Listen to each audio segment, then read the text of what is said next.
Itu aja. Tanya aja persoalan legal standing itu ya ke polisi. Karena kita bukan gini, buat pengacara. Dinda, ini ilmu hukum Sebentar. Nggak, saya harus jelasin bantah. Artinya bahwa polisi kalau sudah awalnya udah menerima. ngaco. Artinya itu urusan di polisi menjawab itu kan? Enggak. Baik. Artinya Anda merasa bahwa kalau polisi sudah menerima sudah aman gitu ya, walaupun kedaluarsa. Baik, nanti kita polisi lah. Ke Bung Farhad. Bung Farhad sudah ada di layar. Bung Farhad. Ya. Baik. Malam. Terima kasih akhirnya Anda sudah sampai. Kebetulan ini bisa berbicara dalam tataran yang sama, ada Bung Egy di sini. Tadi bertanya atau mengomentari soal legal standing, mengomentari soal waktu yang sudah kedaluarsa, tentang mengapa tidak Pak Jokowi sendiri yang melaporkan itu. Anda bisa berkomentar tentang posisi hukum dari kasus ini. Ya, kalau bicara tentang pencemaran nama baik, memang ada batas daluarsanya atau waktu. Tapi kalau bicara tentang ujaran kebencian itu menurut saya nggak ada, minimal masih 12 tahun penjara, 12 tahun masa waktu daluarsanya. Ada pijakannya ya, ada pijakan hukumnya ya. Iya, kemudian kita nggak usah berdebat lagi persoalan ulama dengan hukum, tapi ini kan perorangan gitu. Artinya individu Habib seorang individu. Bahar. Ya, jadi kalau saudara Bang Noel membuat laporan dan diterima polisi, itu kan polisi sudah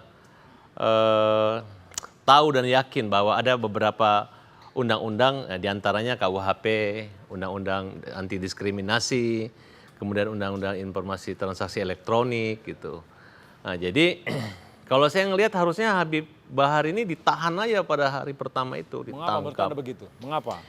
Ya karena di sini masih ada keraguan daripada pihak kepolisian. Jadi unsur politis yang dipertimbangkan polisi seolah-olah kalau nangkap Habib Bahar ini nangkap ulama gitu, ada kriminalisasi terhadap ulama.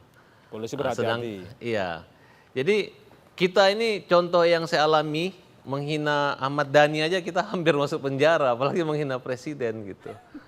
Jadi yang saya alami ini loh gitu. Jadi saya ini kan juga alumni 212 sebenarnya. Cuman kemarin saya nggak hadir di alumni 212 karena memang diarahkan ke politis hanya mendukung calon presiden, seolah-olah kalau saya hadir di 212 nanti saya seolah mendukung Pak Prabowo seperti itu. Padahal Dan berteman dengan Bang Egy gitu maksudnya. Ya, Bang Egy senior. Nah, jadi kalau kalian tanya ke pengacara yang dukung Pak Jokowi, itu pasti kalau putus. Ya, Bung Farhad. Kalau kalian bertanya kepada, sorry agak putus teleponnya ke saya, Silakan, tapi saya lanjutkan terus. Kalau bisa Bisa telepon mendengar? kembali.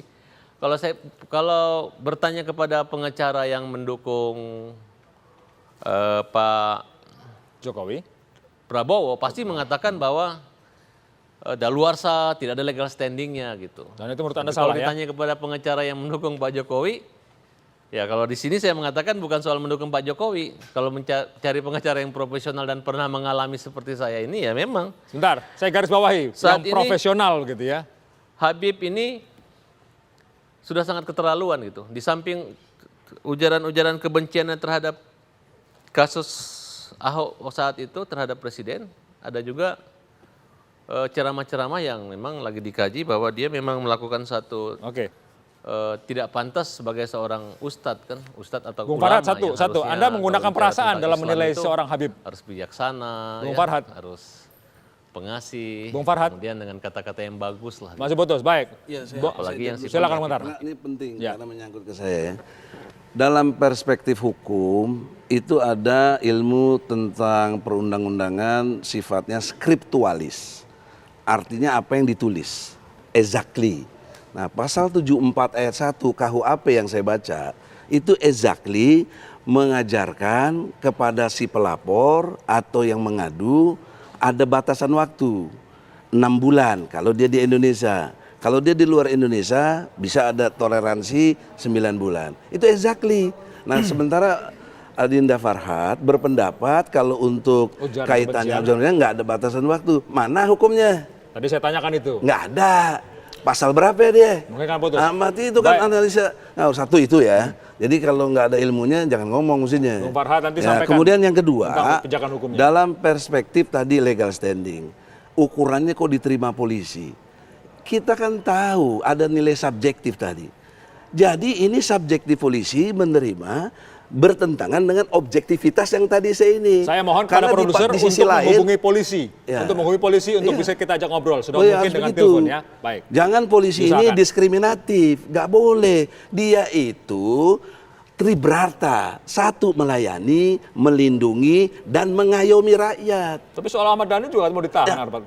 Itu karena konteks tadi subjektivitas yang diduluin ketimbang objektivitas. Gini, kalau Bang, pakai justru pendekatan kena objektivitas, objektivitasnya, tidak perlu ada kasus pertimbangan ini. Mungkin ada pertimbangan itu, makanya ada alasan kepolisian punya pertimbangan subjektif. Gitu, takut menghilangkan barang bukti, takut melarikan diri dan sebagainya. Gitu, Ya, kalau takut begitu mestinya ditahan, kata Farhad. Harapan kita memang ditahan. Ya, enggak, kita berharap Habib Bahar ini artinya ditahan kok. dia tidak kalau bisa tersangka doang menerangkan. untuk kita mah terlalu kecil. Target kita Jokowi berhubungan Mania bukan dengan untuk polisi. ditangkap Usahakan lagi. untuk bisa menghubungi polisi. Bung Ya, Aziz. tadi saya katakan bahwa kalau kita berbanding-banding seperti itu, makanya kita harus menjelaskan. Tadi kalau Bung Farhad merasa dia hampir ditahan, ya harusnya dia atau pada kuasa hukumnya bisa menjelaskan bagaimana duduk persoalannya seperti itu. Dasar hukumnya apa? Saya juga kan nggak memperhatikan tadi ya, maksudnya apa yang dituduhkan, kita nggak fokus ke sana lah seperti itu. Nah, satu lagi saya tambahkan tadi terkait pernyataan dari pihak Polri bahwa fokus ke undang-undang diskriminasi, pasal 16 junto pasal 4. Di situ saya tegaskan dan saya tuangkan di BAP melalui Habib Bahar Smith bahwa pasal undang-undang tersebut mensyaratkan di pasal 8-nya. Mensyaratkan apa? Mensyaratkan harus mensyaratkan adanya rekomendasi dari Komnas HAM terkait individu yang melakukan ada rekomendasi Komnas HAM sebagai fungsi pengawasan. Artinya apa? Kalau kita memang mau menegakkan hukum secara menyeluruh dong, seperti itu. Jadi artinya apa? Di situ jelas di undang-undang tersebut fungsi pengawasan dari Komnas HAM diabaikan. itu minta kepada polisi ya. Sudah kita minta. Polisi kemudian beralasan bahwa waktu kasusnya Ustadz Alfian Tanjung itu tidak perlu. Saya katakan bahwa waktu kasus Alfian Tanjung kita mengemukakan di situ. Tapi hakim menegaskan itu harus di pihak kepolisian. Artinya pihak polisi harus aktif untuk tersebut. Bung Farhad. Ya. Ada pertanyaan dari Bung Egy. Pijakan hukumnya apa untuk urusan 12 yang tahun? tertulis. Untuk 12 tahun masih bisa untuk ujaran kebencian. Iya, nggak ada urusan, nggak ada. Jadi gini, kan Pak Jokowi ini kan melakukan namanya revolusi mental. Nah, revolusi mental ini kalau hanya sekedar ini situasional, ini posisi ini, ya itu kan seolah-olah ada kiai lagi menguji mentalnya Pak Presiden kita. Nah, Presiden kita ini sudah membuktikan proses seperti Pak Ahok itu kan sudah lanjut dan sudah dihukum. Nah, sedangkan perilaku kata-kata ya ini untuk menjadikan orang tersangka ini tidak hanya sekedar Bang Doyen melaporkan, tentu polisi memanggil ahlinya. Nah, makanya walaupun mereka ini yang satu politisi, yang satu pengacara, ngomongnya bukan di sini, silakan nanti ngomong di pengadilan nanti. Nah, inilah pihak kepolisian, harusnya Habib ini ditahan aja, ditangkap. Nah, nanti silakan mereka pra-peradilan kan. Buktinya mereka belum melakukan pra-peradilan sampai saat ini, sedangkan Habib ini sudah tersangka loh. Itu Nah, pasal jadi kalau mau berdebat seperti itu udah tersangka, silakan buat laporan aja. Halo. Ya. Farhad, pasal berapa yang ente omong? Yang saat ini saya ngomong kan hanya pasal 28 dan pasal... Enggak, yang katanya boleh kontak kadaluarsa itu. Kalau saya kan jelas pasal 74 ayat 1. Ya. Yang memuat satu peristiwa hukum nggak boleh lagi dilapor. Dia nggak punya legal standing, nggak ada urusannya. Jadi jangan bersandar kepada polisi diterima. Ini tidak objektif gitu loh. Bukan, ini ilmu hukum. Jangan dipelintir-pelintir. Apalagi ente main tangkap-tangkap aja. Kalau ente bilang begitu, saya juga bisa nggak usah takut ditangkap, lawan aja. Kita ribut gitu loh. Posisinya mau beliau bicara ini kan yang adalah benar pendukung secara Pak Prabowo, hukum. makanya ngomongnya seperti itu. Gini, faktanya hari ini yang jelas Bahar Smith sudah jadi tersangka dan harapan kita Habib Bahar Smith ini kita akan mewujudkan doanya, harapannya ya dia busuk dalam penjara. Itu. Enggak. Baik. Oh, kita doakan. Kita akan mendoakan mewujudkan itu? mimpinya Bahar Smith. Nggak Busuk bakal. dalam penjara. Kalau pakai Kami ilmu berusaha- hukum, nggak bakal Kami dia berusaha bisa untuk masuk. urusan menghubungi kita. polisi Nggak ada. guna memberikan Urusan. hak Apalagi jawab. presiden. Kami akan kembali saat lagi. Nggak. Polisi, kami akan usahakan untuk hubungi untuk memberikan hak jawab tentang pertanyaan-pertanyaan yang tadi sudah disampaikan. Kami akan Nah kembali ini saat nggak lagi. toleran, nggak peduli, nggak ada ilmunya ini.